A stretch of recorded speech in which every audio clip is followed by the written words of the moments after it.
अधिष्ठानम् नमो सिद्धाय नमो आयुर्वेदाय नमो वैद्याय नमो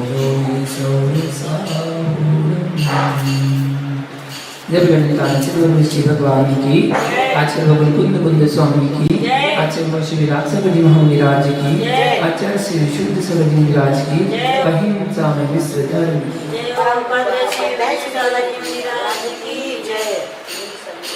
महान भाव।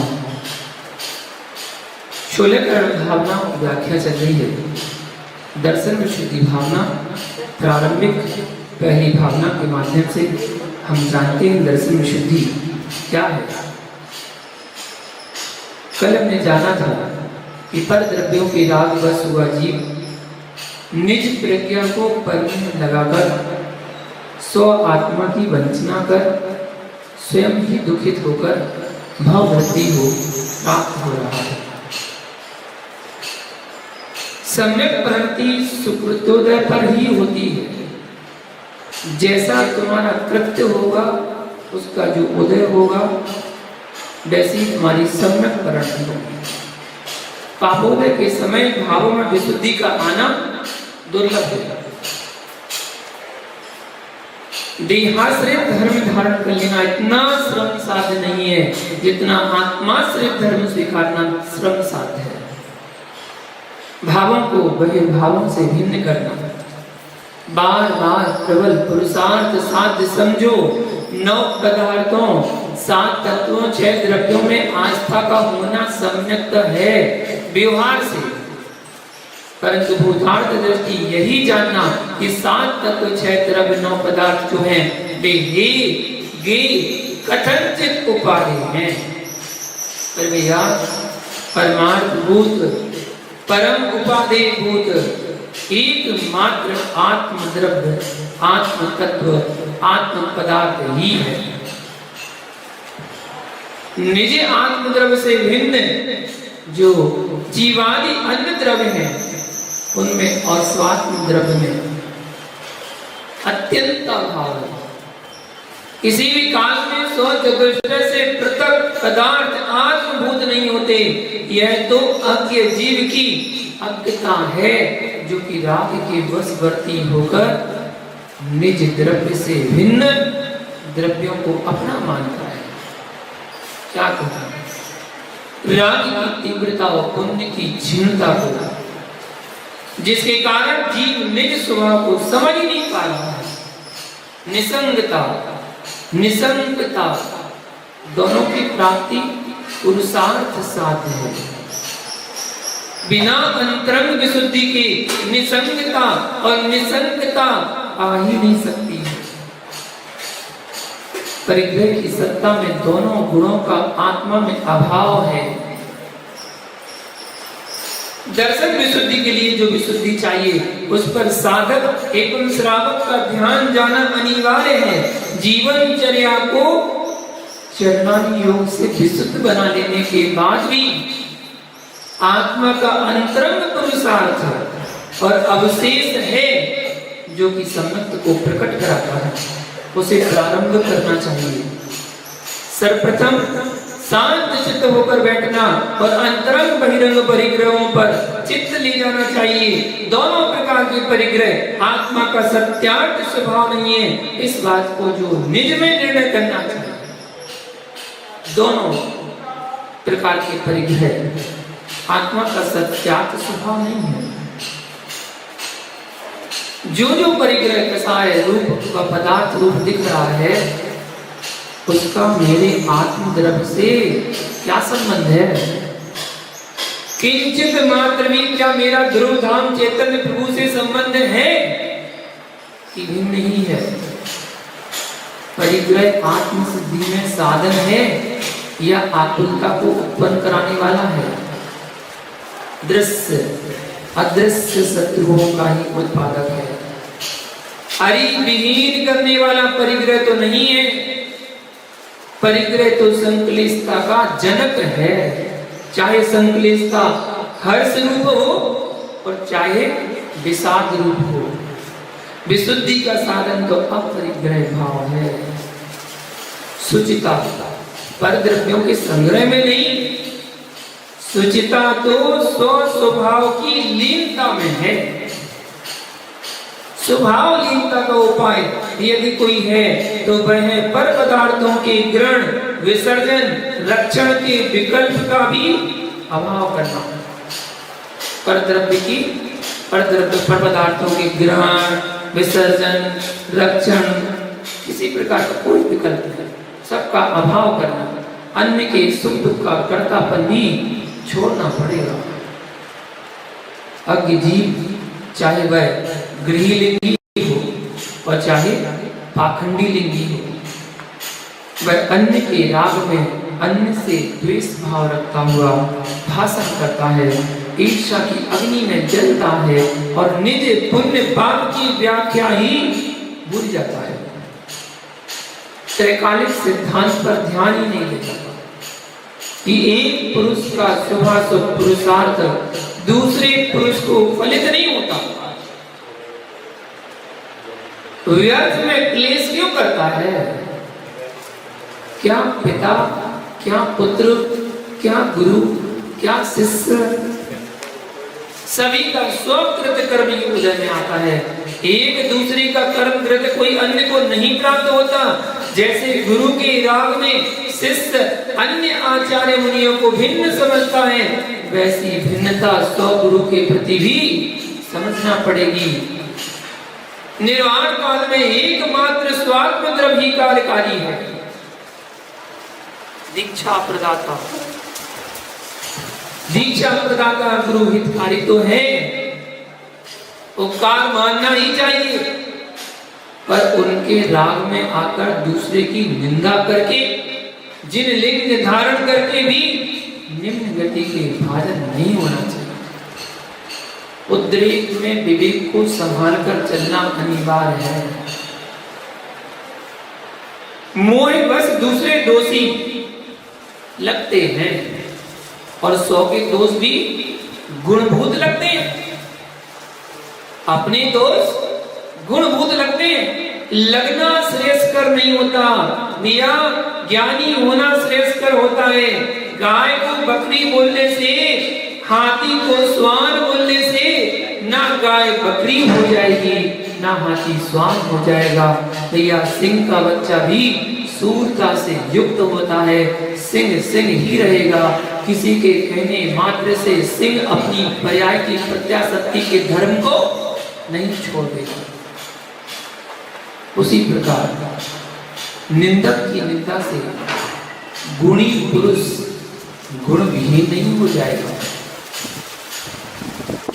कोई निंदक यदि निंदा कर रहा है तो कोई गुणी गुणविहीन नहीं हो जाएगा। दृढ़ता के साथ वस्तु तत्व को समझना। जिन शासन रागियों के द्वारा कहने योग्य नहीं है, प्रिय धर्मी, दृढ़ धर्मी, क्रोध, लोभ, हास्य, भीरुता से रहित अनुविची भाषक द्वारा कहा जाने योग्य है, जिसके पास वचन गुप्ती नहीं, भाषा समिति नहीं, वहां सत्य धर्म की गंध ही नहीं। ऐसे लोग क्या आरत सूत्रों की समझ रूपड़ा कर पाएंगे?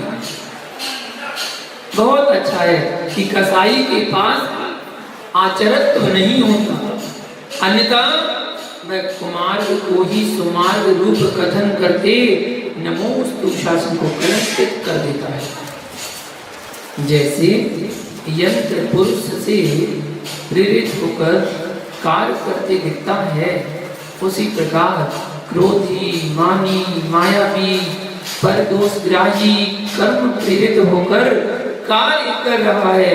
अहो अज्ञान क्या क्या नहीं करा देता है। जिसमें अपना कोई संबंध नहीं है उसे अपना कहला देता है और अन्य को अन्य कहला देता है, जबकि दोनों ही अन्य भाव हैं। एक पुरुष जिससे राग की पुष्टि होती है उसे मित्र कहता है, और जिससे राग की पुष्टि नहीं होती है उसे अमित्र कहता है। अंतरंग कारण भी ध्यान देना चाहिए।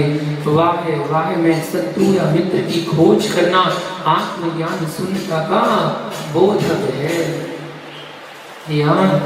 जिस निमित्त से तू राग द्वेष के संबंध स्थापित करता है वह बहुत अधिक कर्म वर्गणा है। एकत्व विभक्त चैतन्य द्रव्य मात्र में हूँ, अन्य में मैं नहीं। मैं हूँ, अन्य नहीं, ऐसा जिनोपदेश है। संपूर्ण श्रुत का सार दर्शन विशुद्धि है। श्रुत आराधना दर्शन चारित्र के विकास के लिए है। ज्ञान मध्य दीपक है जो दर्शन और चारित्र को ज्योतिर्मय करता है। आत्महित साधक पर पर्यायों पर, आत्महित साधक पर पर्यायों एवं पर परिणामों में अपने क्षयोत्सव को नष्ट नहीं करता। जिस जीव की होनहार जैसी होगी उसके परिणाम वैसे ही होते हैं। इस विषय में कोई शंका करने की आवश्यकता नहीं है। पूर्वाचार्यों ने मिथ्या मतों का खंडन भी किया है न्याय शास्त्रों में, पर कसाय भाव से नहीं, वीतराग मार्ग की पुष्टि के लिए। और मिथ्या मार्ग में भ्रमित जीवों को सम्यक मार्ग पर लाने के लिए कर्मा बुद्धि से, मिथ्या मार्गी के घात के परिणामों से नहीं। जिन शासन में दीक्षित जीव परघात के परिणाम लाता है तो वह एक सच्चा जैन ही नहीं, फिर साधु व आचार कैसे हो सकता है? वे तो मिथ्या प्रवृत्ति वाले के प्रति भी दया दृष्टि रखते हैं। मिथ्या श्रद्धान के जाने पर वही जीव तो सत्यार्थ शासन की प्रभाव न कर गए। भगवान महावीर की पूर्व पर्याय को देखो। जिन शासन का तीव्र विरोध करने वाला तीर्थंकर बनकर स्याद्वास शासन का जयनाद करने वाला हुआ, जिसने मिथ्या मतों को चलाया था, वही जीव महावीर बनकर स्याद्वास शासन का जयनाद करने वाला हुआ। जीव का परिणाम कब कैसा हो जाएगा, इसलिए किसी भी जीव के प्रति अशुभ भाव करने की आवश्यकता नहीं है। एक भाव पूर्व में जो जिन दर्शन का विरोधी होता है वही जीव सद्बोध प्राप्त कर प्रचारक भी हो जाता है। कसायक भाव मद पुनः दाता है। कब मद उन्मत्ता उत्पन्न करा दे कोई निश्चित नहीं है। उन्मत्ता में जीव हे उपाधि को भूल जाता है और करनीय अकरणीय कथनीय अकथनीय के विवेक से भी शून्य हो जाता है। कर्म बंध विधान का तो उसे ध्यान ही नहीं रहता है। निज को दीर्घ संसारी बनाकर स्वयं ही भाव भ्रमण करता है तथा अन्य के भ्रमण में निमित्त बनता है। शांत भाव से निर्णय ले जीव तो सबको निर्णय सम्यक है। इसलिए तो कहा जाता है जब आप क्रोध में हो, गुस्से में हो, कोई निर्णय नहीं लेना, किसी को वचन मत देना। धन उन्माद, जाति उन्माद, संग उन्माद, ज्ञान उन्माद, जो मद है ये सभी सत्यार्थ से जीव को पृथक कर देते हैं। जैसे ही मन शांत होता है वैसे ही सत्यार्थ का बोध होने लगता है, स्वयं की भूल समझ में आने लगती है और जीव निज निंदा करना प्रारंभ कर देता है। अपने आप को जीव इतना स्वच्छ कर लेता है कि भगवत दशा को प्राप्त होकर जगत पूज्य हो जाता है। वह पूज्यता दर्शन विशुद्धि आदि 16 कारण भावनाओं के भाने पर ही आती है। दर्शन विशुद्धि तभी आएगी जब निर्दोष रूप से साधक व श्रावक सम्यक्त के 8 अंगों का पालन करता है। अष्ट अंग विहीन के दर्शन विशुद्धि का होना असंभव है। आचार्य भगवान समंत स्वामी का सूत्र ध्यान में रखना। क्या कहा? नागीन बलम चेतुम दर्शनम जन्म संस्कृति नहीं मन वृक्ष मीनो निहंति विस्वेदना। रत्न कन्नड श्रावकाचार्य में 21 नंबर श्लोक में कहा है 8 अंगों में से सम्यक्त का एक अंग भी हीन है तो वह भक्त जन्म की परंपरा का छेदन नहीं कर सकता। जिस प्रकार एक अक्षर से भी हीन मंत्र विष की वेदना का नाश नहीं कर सकता। आचार्य देव का अभिप्राय समझो। सम्यक के अंगों के पालन में किंचित भी न्यूनता का अवलोकन जहां है, वहां सम्यक की सुरभि का अभाव है। ध्यान देना। प्रथम निसंकित अंग की बात करते हैं। निसंकित अंग क्या कहता है, उसके बारे में जाने। सम्यक्त का प्रथम अंग निसंकित है, जिसके अंतरंग में स्याद्वान अनेकांत की किरणें स्फुटित होंगी, वही निसंकिता को प्राप्त हो सकता है। जिसके पास अनेकांत की आंख का अभाव है तथा स्याद्वान शून्य वचन प्रवृत्ति है, उसके पास प्रथम अंग के लिए ही कोई अवकाश नहीं है। संकित व्यक्ति कभी भी शांति का वेदन नहीं कर सकता, प्रतिक्षण भयभीत रहता है, दृढ़ता का अभाव होता है। वह ना तो किसी पर विश्वास कर पाता है, ना ही किसी का विश्वास पात्र बन पाता है। असमान व्यक्ति का जीवन जीता है। हीन भावना उसके अंग अंग में प्रवेश कर जाती है। सामान्य लोग जीवन उसका दुखमय हो जाता है, परमार्थ जीवन के तो वह निकट ही नहीं पहुंचा। संसार की जीवन शैली महा कष्टप्रद होती है। बुद्धि विकास क्षीण हो जाता है। विशालता के दर्शन संकित पुरुष को नहीं हो पाते, क्योंकि हर पल हर क्षण उसके जीवन में शंका बनी हुई है। उसने ऐसा तो नहीं कहा, उसने वैसा तो नहीं कहा, ऐसा तो नहीं हो गया, वैसा तो नहीं हो गया। हमेशा शंका में रहता। विचार संकित रोग की गलित कुष्ठ से पीड़ित हो चुका। जैसे गलित कुष्ठी के अंग से दुर्गंध आती है, उसके साथ कोई सहवास करना पसंद नहीं करता, वही दशा संकित पुरुष की होती है, चाहे श्रावक लिंग में और चाहे श्रमण लिंग में। संकित बना मोक्ष मार्ग का शत्रु है। दिया मुमुक्षु जीव जिन प्रवचन, जिन देव निर्ग्रंथ गुरु के प्रति स्वप्न में भी अनास्था के भाव नहीं लाते। कहा स्वप्न में भी भूल कर भी अनास्था के भाव नहीं लाता, आस्था से युक्त प्रतिक्षण रहता है। जिसको जिन मुद्रा के प्रति स्वप्न में भी ग्लानि भाव आता है, ध्यान देना, वह दीर्घ संसारी है। क्या करे, भाव वृद्धि जिसकी नियत है, उसके अंदर आस्था कौन ला सकता है। भवित पिता अनुलंघनीय है, उसकी अभिभाव वृद्धि है। निज पुरुषार्थ ही संपूर्ण कार्यों की सिद्धि का साधन है। भूतार्थ मार्ग पर दृढ़ धर्मी की आवश्यकता है। कितने ही उपसर्ग परिचय कष्ट जीवन में आए, उन्हें कर्माधीन मानकर स्वीकारना, पर सत्यार्थ मार्ग से निज को किंचित भी पृथक नहीं करना। कष्ट आदि पराधीन है, वस्तु व्यवस्था पर आस्था पूर्ण स्वाधीन है। स्वतंत्रता का भान प्रतिक्षण करना अनिवार्य है। चाहे वह श्रमण हो या श्रमणोपासक, मतलब श्रावक, पर निरपेक्ष स्वस्वभाव का ध्यान उसे रखना ही पड़ेगा, अन्यथा कष्ट का जीवन समाप्त नहीं हो सकता। ना शंका करना जिनमत में, ना संकित अन्य को कराना चाहिए, और ना शंकाशील की अनुमोदना करनी चाहिए। धर्मात्मा जीव का कर्तव्य है ऐसी कोई चेष्टा ना करे जिससे सामान्य जीव श्री जिनमार्ग में संकित हो जाए। यदि आपके निमित्त से धर्मात्मा के प्रति कोई संकेत होता है, तो उसका आश्रय आपको भी होगा। आपके निमित्त से हो रहा है, इसलिए आपको भी उसका दोष होगा।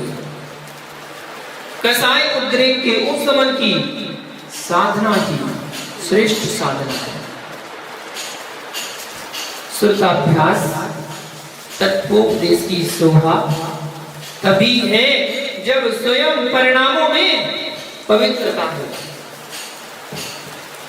यदि निज परिणामों के अंदर पर पदार्थों के प्रति राग देश भाव चल रहे हैं, तो तत्वाभ्यास तत्वोपदेश विधवा स्त्री के श्रृंगार सदृश है।